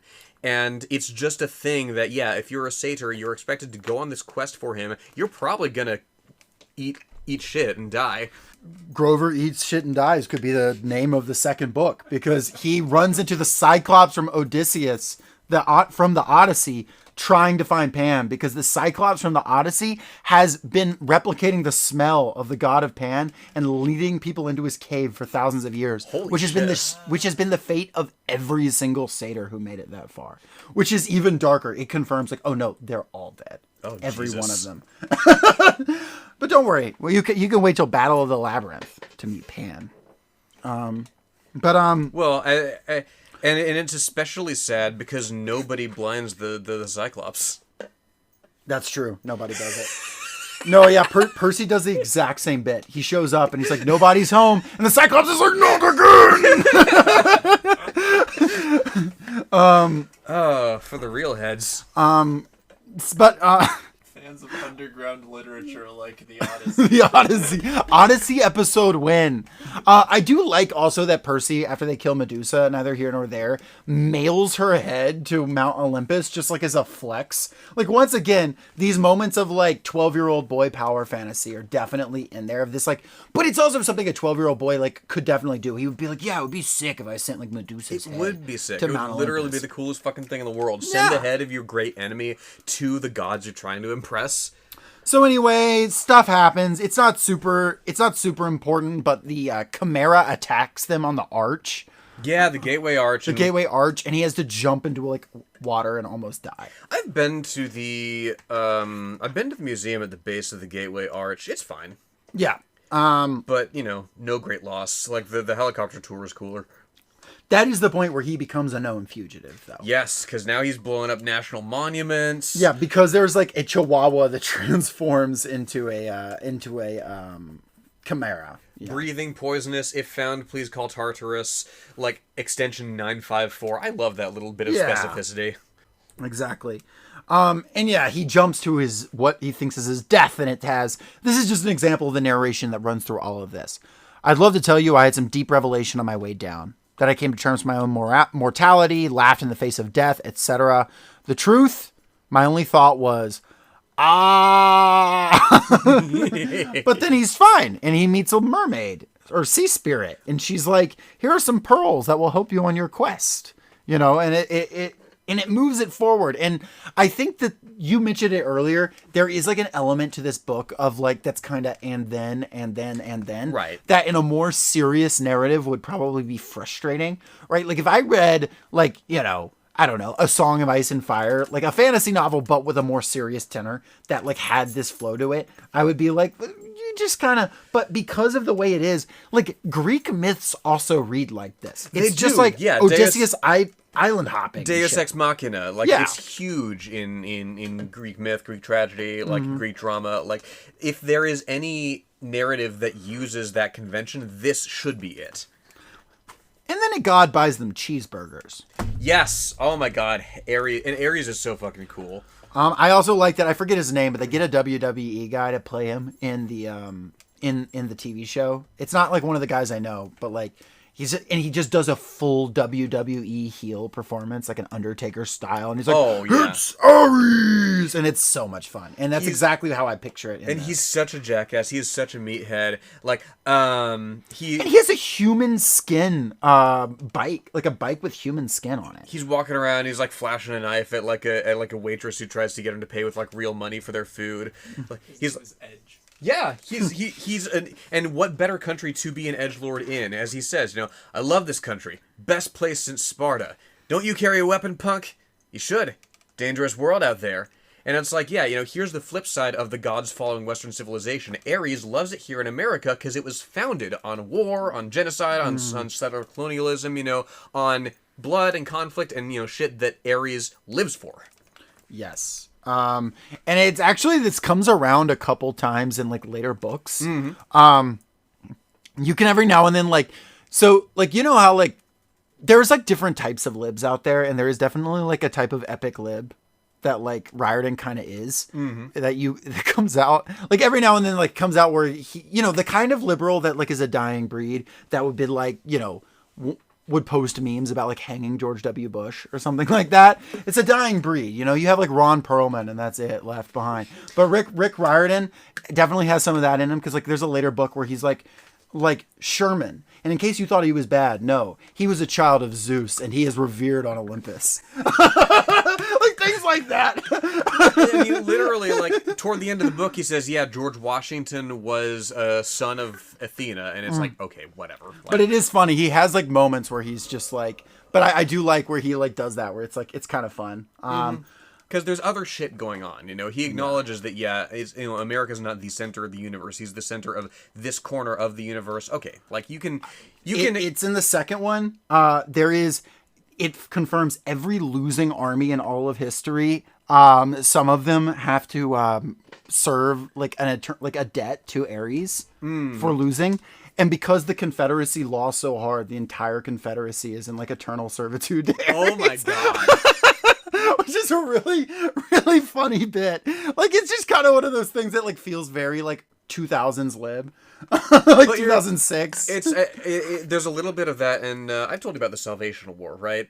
Yeah. We're like hell invades Earth, and like, you know, there's a lot of real people in it, and it's written by a fucking like Lockheed Martin exec or whatever, right? So there's a lot of like, you know, soft conservative like caricatures. Like there's a point early on where like Bill Clinton shoots a succubus with a shotgun, and he's like, well, I've been married to Hillary for several years. I know what a demon looks like. Got him. The that book also like revels in like when the Confederate battleship that has been helping them because Ares has to help them, then like gets destroyed. I wondered why there was a fucking ironclad on the Yep. It's a Confederate ironclad, but it's a whole thing. Anyway, we're way off topic here. Ares turns out to be a little more important than it seems, because he's like, oh, you know, I'm just trying to help. You know, I've got a little side quest for you. Turns out and we'll find this out later. But when I was a kid, I remember picking up on this when I read it. I was like, wait a second. What god would really want a war? The god of war, right? Which is like not that crazy, but then you're just like, oh shit. Like, so folks, Ares, and even then there's a bigger puppet master here. I mentioned him earlier, Kronos, the Titan. But Ares is actually the one who did this. Ares is actually the one who is now carrying gives Percy a bag that will later teleport the Thunderbolt into to like frame him. Yeah, similarly to how like Percy can't throw his pen away because his pen that is a sword, like, because it'll return to him. Ares has tinkered with the magic and been like, okay, so like this bag is the home, the sheath for this lightning bolt, and when he gets to the underworld, then he gets it. Yes. So there's an entire bit where they travel across the country. We referenced it earlier. They feed the lion a hamburger and the zebra the turnips. They solve the puzzle. And then they get caught in Las Vegas, which, like, you know, average Las Vegas experience. They get caught in time. Yeah, they stumble into the Lotus Casino. And this is where Lin-Manuel Miranda is in the show. Oh, is he really? Yeah, this is where he is in the show, and he's like playing dice. Now, what's his role what's his role here then? Like, what is? I think he helps them get out or something. I don't know. Okay. So they have to like convince him to give them some information too, or whatever. And he's like, not interested, kids. He doesn't rap. Are you sure? I'm pretty sure. I feel like you I don't know. I feel like it's not complete without I don't know. That's your curse, Lin-Manuel Miranda. I'm sorry, you've inflicted Hamilton on the world. Now everybody thinks of you in that context. Stuck in the Lotus Casino, but that's not gonna limit my dope flow. Drinks are free. Get me a cappuccino. I don't know. Yeah. They get stuck in the Lotus Casino. Yeah, and there's 1 day left. Yeah, if you've read the Odyssey, like, and you know what the land of the Lotus Eaters is, where everybody just like sits around and like huffs flowers and jelks all day, like, you know, this is where they get stuck just playing video games, right? Yeah, which is fun. And so they have 1 day left to complete their quest. 1 day. Do. This is like the time that I was in Las Vegas and my car broke down because my key literally broke in half. And so I made it to like LA where I was trying to get to with like half an hour to spare. Mm-hmm. It's in case you're like wondering what the rush is from LA to like from Las Vegas to LA, like you can do it in like 4 hours, but like it's tight. Yeah. And there's some other stuff that happens, but they enter the underworld. They enter the underworld and they meet Karen. Yeah. Not Chiron. Karen, yes. And he's, you know, this boatman and everybody's trying to get through. They give him some money. And at this point they get a little spooky with it. The modern clothes that people are flickering into gray hoods, and it says Karen's creamy Italian suit is replaced by a long black robe. His tortoiseshell glasses were gone. Where his eyes should have been, there were empty sockets like Ares' eyes, except Karen's were totally dark, full of night and despair. When I blinked again, the elevator wasn't an elevator anymore. We were standing in a wooden barge. Karen was pulling us across a dark, oily river, swirling with bones, dead fish, and other stranger things. Plastic dolls, crushed carnations, soggy diplomas with gilt edges. The river sticks, Annabeth murmured. It's so polluted, Karen said. For thousands of years, you humans have been throwing in everything you come across. Hopes, dreams, wishes that never came true. Irresponsible waste management, if you ask me. This is a sequence that gets more and more real the older you get. Yeah. And so this is like a, this is a point where it's like, can be spooky. You know, there are faces, there's craggy rocks and black volcanic sand, and there's the three-faced dog, Cerberus.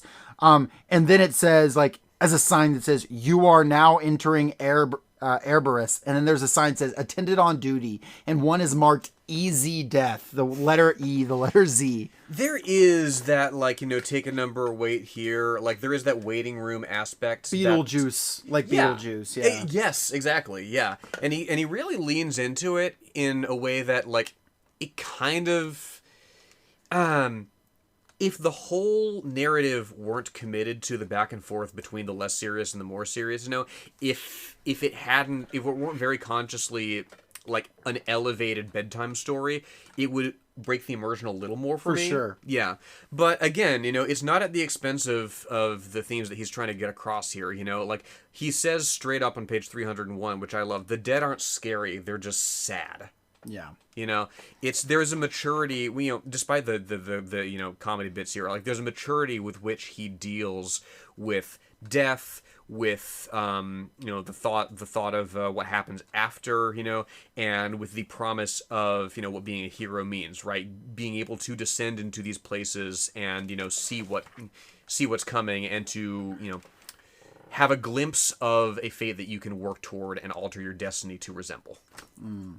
And you listen to opera music as a punishment in certain parts of hell. That's true. Which I did find a little bit goofy. It's a child, the child perceiving it. Children are perceiving what they will. I suppose. Let me see. You literally get to grill forever if you're in Elysium. Yes. And he almost gets sucked into Tartarus. There's this brief moment where Percy almost gets sucked into just this huge black pit. Oh yeah, Luke has given them these shoes. These flying shoes. Yeah, these flying shoes to get them out of. They really don't use them as much as you'd think they would, given that they're flying shoes. And at one point, they put in a call to Luke over. They use the rainbow in a hose to speak through the goddess of rainbows, right? And that's how they can communicate without phones, right?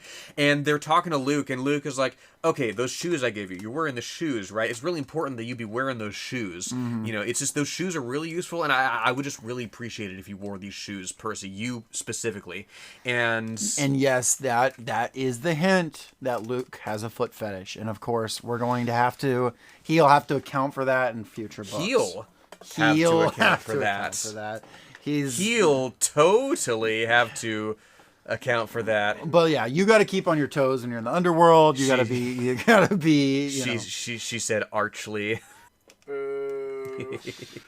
This episode sucks. Ryan in the background just heckling us. Ryan, yeah, everyone hating. We're in person, by the way. When we get together, you might tell, yeah. Yeah, our power level just spikes, and the world suffers for it. Yeah, it only gets better. Do we have? Yeah, we're just recording. We're coming up with our tales, but they don't get sucked into Tartarus. Yeah, they make it out. The shoes go away. They go to Hades' palace instead. It's guarded by the skeletons. I like this, actually. I like this description. It's fantastic. Yes, go. Yes.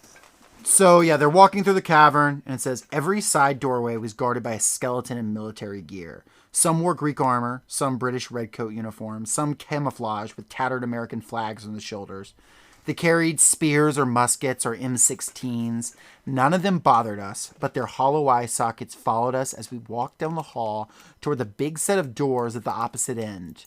2 U.S. Marine skeletons guarded the doors. Smedley Butler and B. Arthur. They grinned down at us, rocket-propelled grenade launchers across their chests. Grover mumbled, I bet Hades doesn't have any trouble with door-to-door salesmen. And the doors swing open, and you see Hades, and it says he was at least 10 feet tall. For one thing, and dressed in black silk robes with a crown of braided gold. His skin was albino white, his hair shoulder length and jet black. He wasn't bulked up like Ares, but he radiated power.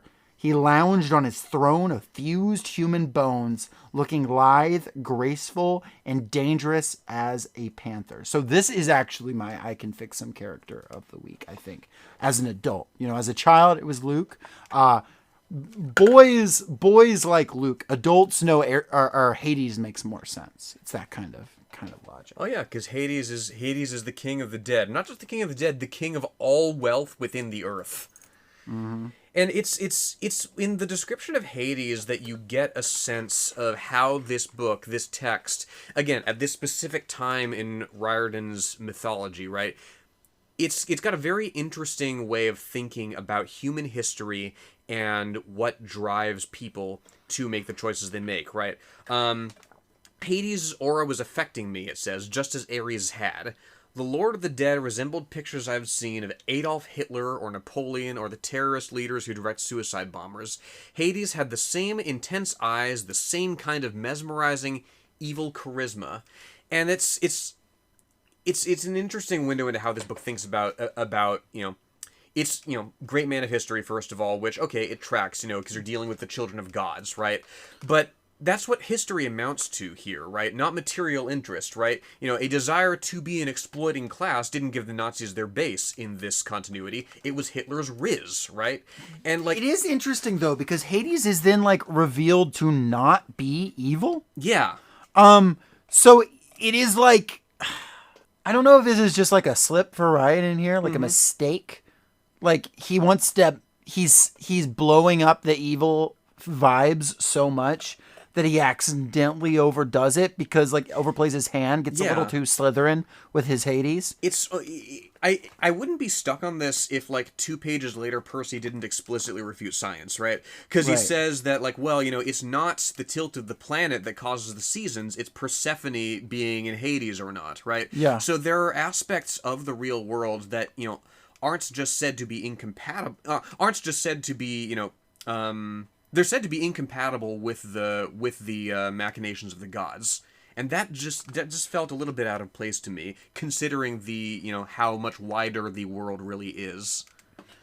Yeah, it's interesting. Don't know what to make of it, but it definitely paints a strong image of this god that is not to be fucked with. And then Percy's like, I got 2 requests. And he was like, 2 requests. The only reason I hear it is because I'm not pleased me to strike you dead yet. He starts with look, sir, there can't be a war among the gods. It would be bad. I love it because what do they expect? They sent a 12-year-old to do this. Legit, yeah, no, I do love that. I love that a lot. He's not very good with words, but he's straight up. He's direct in a way that, again, it's a plot point that gods can't directly, attack the symbols, steal, usurp the symbols of other gods, so they have to send heroes to do it. Heroes can be direct in a way that gods cannot. Sometimes that includes with their rhetoric. And then that's the point where Hades says, do I look like I want war, godling? Yeah. And he said, well, I wanted to say, well, these guys don't look like peace activists, but I thought that was a dangerous answer. You're the Lord of the Dead, I said. A war would expand your kingdom, right? A typical thing of my brothers to say. Do you think I need more subjects? Did you not see the sprawl of the asphodel fields? Well, have you any ideas how much my kingdom has swollen in this past century alone? How many subdivisions I've had to open? More security guards, traffic problems at the Judgment Pavilion, double overtime for the staff. I used to be a rich god, Percy Jackson. I control all the precious metals under the earth. But my expenses! That's cute. It's fun. It also humanizes this god, and it also shows the twist that maybe you figured out, maybe you didn't.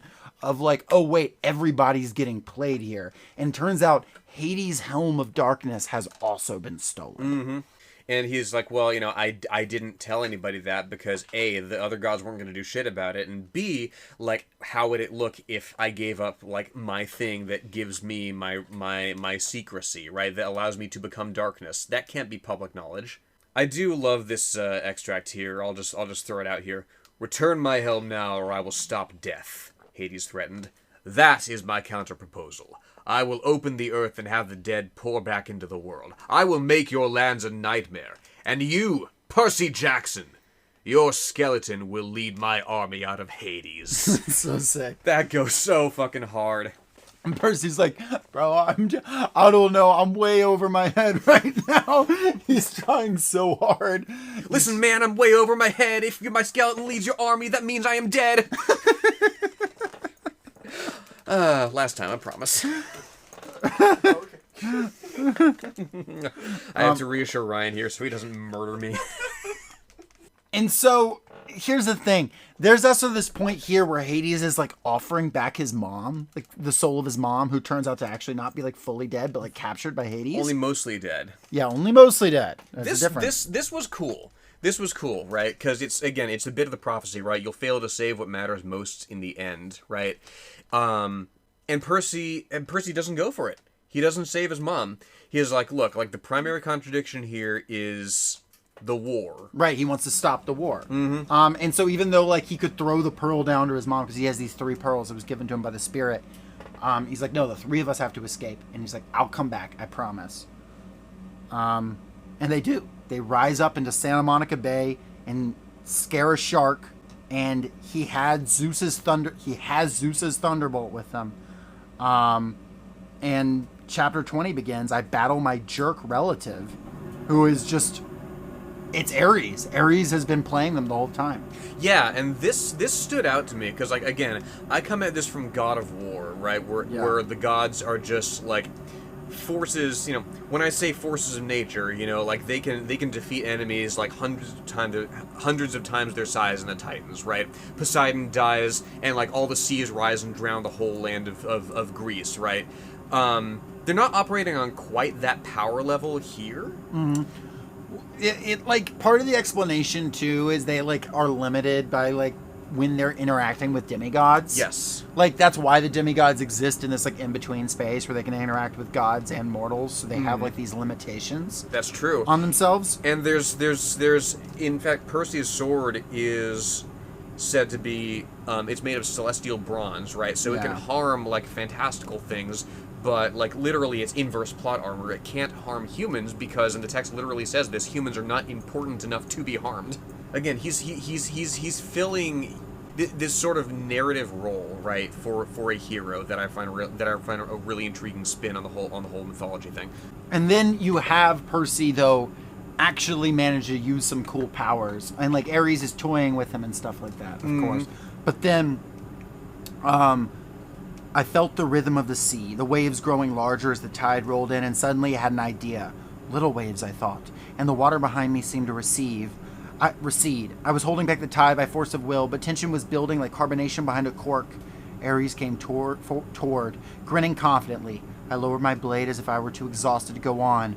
Wait for it, I told the sea. The pressure now was almost lifting me off my feet. Ares raised his sword, and I released the tide and jumped, rocketing straight over Ares on a wave. A 6-foot wall of water smashed him full in the face, leaving him cursing and sputtering with a mouthful of seaweed. I landed behind him with a splash, feinted towards his head as I'd done before. He turned in time to raise his sword, but this time he was disoriented.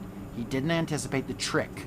I changed direction, lunged to the side, and stabbed Riptide straight down into the water, sending the point through the god's heel. And it's super sick, and like Ares is obviously not defeated. He could like delete him right here if he wanted to, but then some force intervenes and stops Ares. What is that force?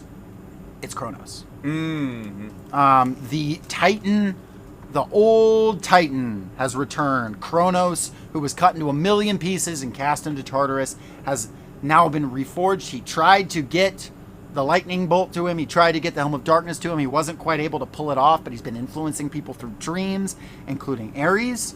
And now he has like a higher wish for Percy Jackson. So he's like, don't kill Percy Jackson here.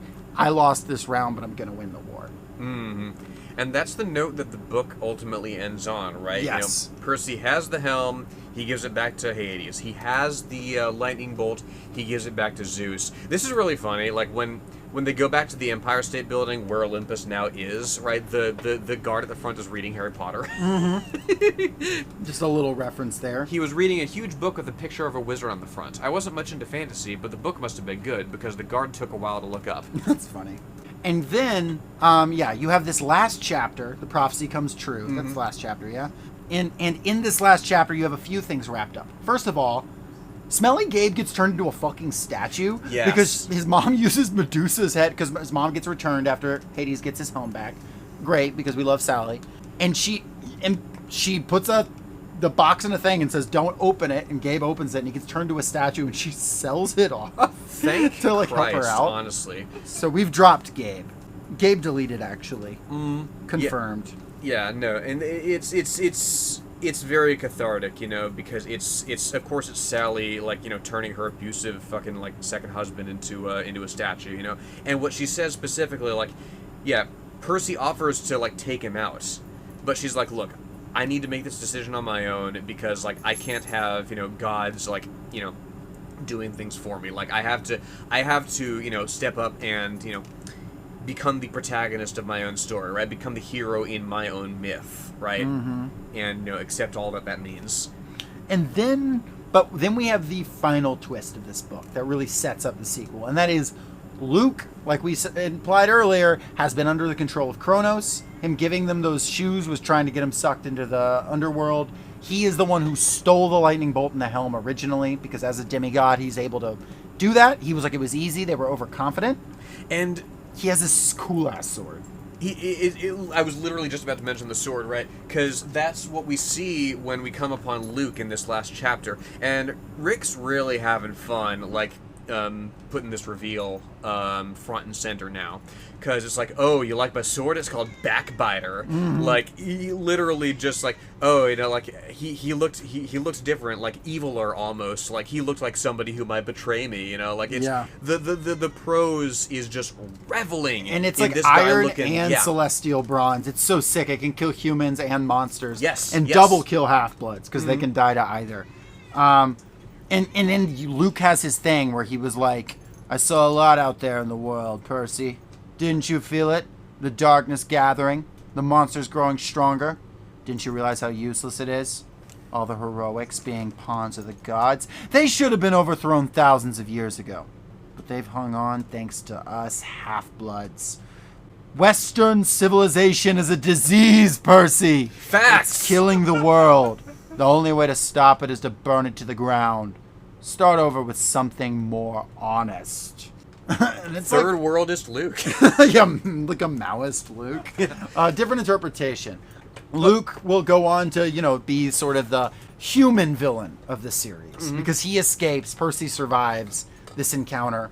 But yeah, like Luke will go on to be, and eventually be the avatar of Kronos, for Kronos to return to the world. Yeah, and, you know, we return again to the question that I had throughout for Jacob, right? Because, you know, like, again, this fixation on Western civilization, right? It's the very Killmonger was right moment, right? Yes. You know, like, because Luke is literally correct in a sense, right? You know, as we speak, climate change is basically locked in for like 3 degrees Celsius, right?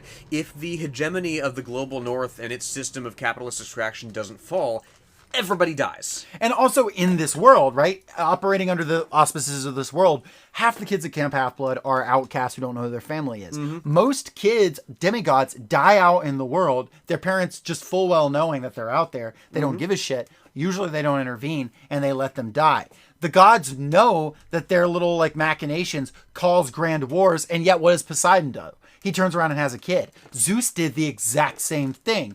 Hades is actually the only one who didn't break the contract, but he still does his thing. Like, the gods are just playing with the world and not treating humans or demigods as anything worthwhile until they need something. So, like, there is a legitimate, like, rage there. Right, because what they're using these heroes for is to keep things exactly as they are, right? You know, all the gods know how to do is replay their past, Luke says. You know, that's why, you know, there's this repetition of, you know, Greek of Greek like Hellenic imagery, like, you know, as it moves as Western civilization, as the axis of it moves westward across the globe, right? You know, it's, you know, why is everything a sequel and a remake, right? Why does fascism sell you on a glorious past, right? Yeah. These gods are locked into this specific aesthetic, this specific way of being, you know, sure, they've, you know, adapted to it here and there, you know. And they've presumably adapted the civilization to their own ends. Exactly, right? exactly. It says at one point in the underworld, he sees carved in stone, thousands of years old, images of people dying of mustard gas and atomic bombs, right? So like prophecies that have come to pass. Now, at the same time, what the route this takes, right, is it's not that the gods are right and Luke is wrong. Percy will actually eventually, and you see the seeds of it in this, have to set a lot of these things to right. And like actually will have to, by saving Camp Halfblood and by saving Olympus, force the Olympians to make radical changes to the way everything is set up. And it's an ongoing thing that like is a continuing struggle through the coming books. Now, if Rick Riordan was a Marxist, maybe this would go a little differently, but this is the situation we've got. But it is fun and it is interesting. And it's also interesting that like Luke is right and he continues to be proven more right as these books go on. And in fact, like Luke ends up basically being like he's a victim. Like literally like Luke goes to Elysium when he dies in these books because he is a victim the entire time. And he was like serving a heroic, sorry to spoil it, but he was serving a heroic goal. Like he was chasing heroism. He was chasing something good. even though Kronos is evil. And I do like respect that a lot, actually, out of the book, of like Luke isn't pure evil, and like, you know, he isn't like randomly sadistic or anything like that. Yeah, no, absolutely. I also really like the part where Karl Marx is revealed to be a son of Athena. What do you know? You think he would be a little cleaner, but you know, That's not actually in the book, I have to point out.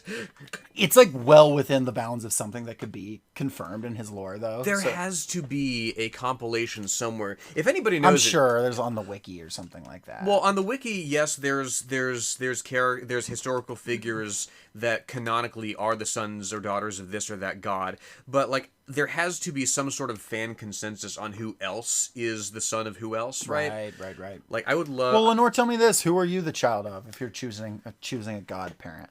I always liked. I don't know. I'm probably more of a Hestia girl. Okay, why is that? Because I like to go thrifting and, you know, sprucing up my hearth and home, and like it's just a vibe. Do you know the importance of Hestia to these books? I do not. We haven't met her yet. She is the last Olympian. Is she really? The name of the 5th book, the last Holy Olympian. shit. The last one to hold the line when all the gods are gone, keeping the hearth and home. Her and Percy Jackson, who does some cool shit. The last book is where he gets like fucking crazy powerful.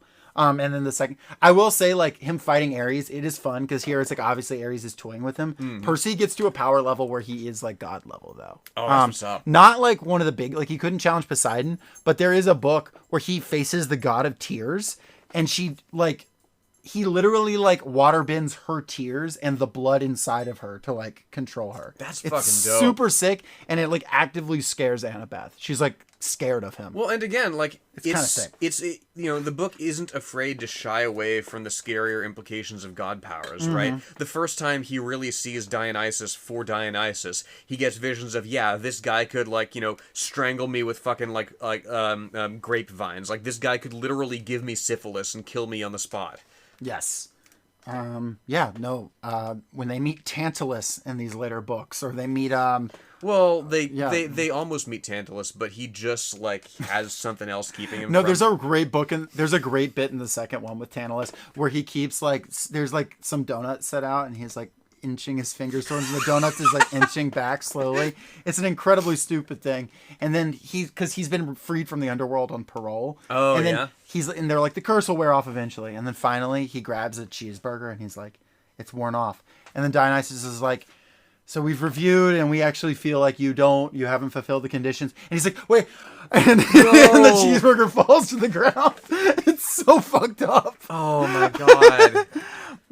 It's actually really fucked up. Rip to a real one. To be fair, in the book, Tantalus is really mean to Percy. So you're like, yeah, fuck that guy. Tantalus. Tantalus. He mean for real. You see Sisyphus in hell at one point. I assume he's happy. You got it. So true. No, there's in one of the short stories in the Demigod Files, Sisyphus will tell them some information, but he's like, you got to roll the rock up the hill for me one time. He's like, I got to take a break. So he sits down and watches Percy roll the rock up the hill, and it rolls down, and Percy was like, wait, no, I think I can get it next time. And Annabeth's like, no, you can't. And she pulls him away. And it's a pretty good bet. I think I can get it next time. That's Percy Jackson and the Olympians. And also, if I had to choose a godparent for myself, I don't know that this actually applies to me as a person, but because my favorite character on the role-playing wiki was a child of Zeus, I gotta stick with that, because that's the powers I used the most.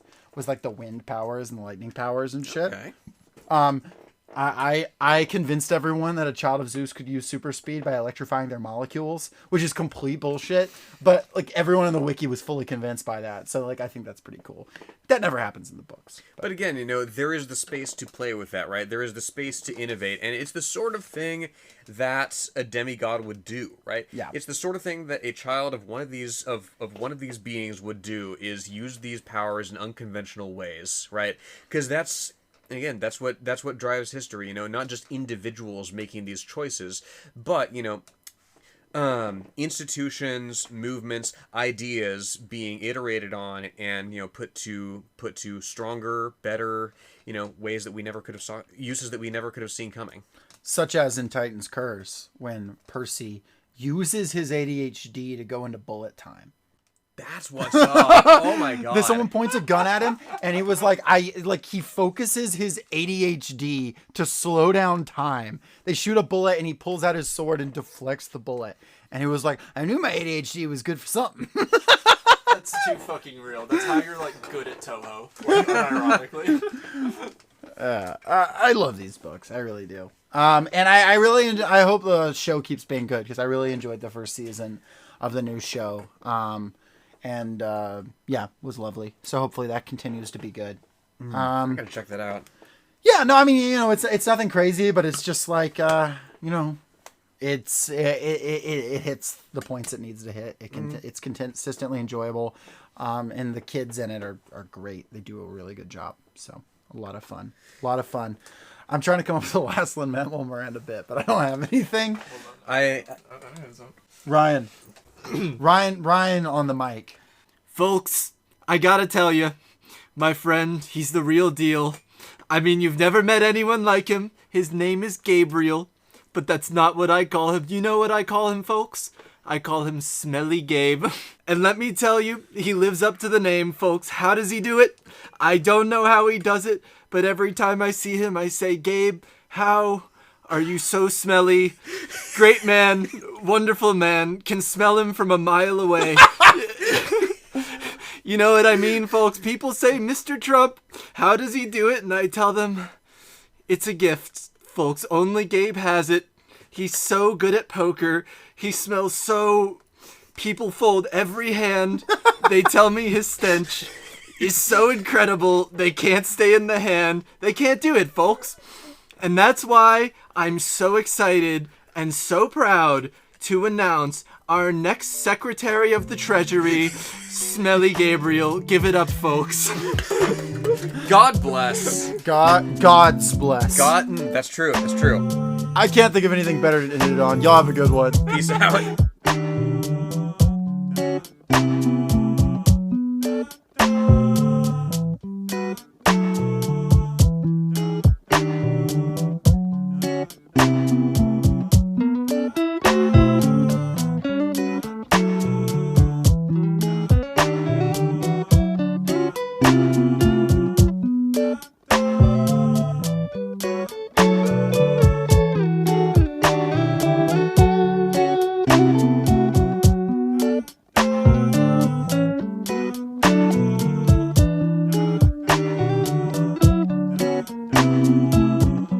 Thank you for listening to Socialist Shelf Radio.